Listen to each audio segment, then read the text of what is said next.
কাল তো সবাই দেখলে বোনকে আইবুড়ো ভাত খাইয়েছি, তো অনেক কিছু রান্না বান্না একা হাতে সব কিছু, ঘরদোরের কী অবস্থা হয়েছে।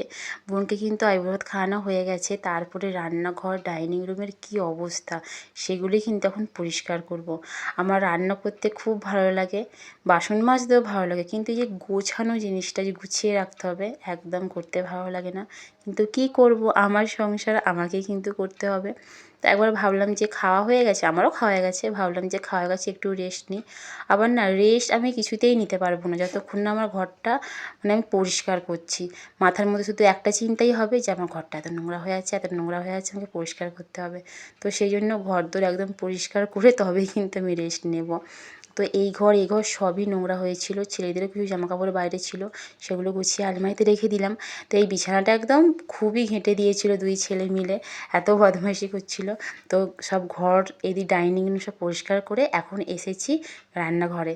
মানে রান্নাঘরটা দেখেও না লিটারালি আমার কান্না পাচ্ছিল যে আমি কী করে পরিষ্কার করব, মানে কোথা থেকে যে কী শুরু করব, কোথায় শেষ করব কিছুই বুঝতে পারছিলাম না। শুধু মনে হচ্ছে শেষ হবে তো কাজ, নাকি আজকে আমার কাজ শেষ হবে না। তো যাই হোক, নিজের কাজ নিজেই করেছি। এত কষ্টের মাঝেও যখন ছেলেরা আসে আমার কাছে তখন কিন্তু দূরে সরিয়ে দিতে পারি না, হাসি মুখেই ওদেরকে একটু কোলে নিই, একটু আদর করে নিই। কী করব, ওরা তো আমার বাচ্চা, তাই না? এত কাজের মাঝখানে আবার দুপুরবেলা হাসব্যান্ড এক গাদা বাজার করে নিয়ে এসেছে, বাজার, আলু। তবে আলুটা আনতে হতো, শেষ হয়ে গিয়েছিলো।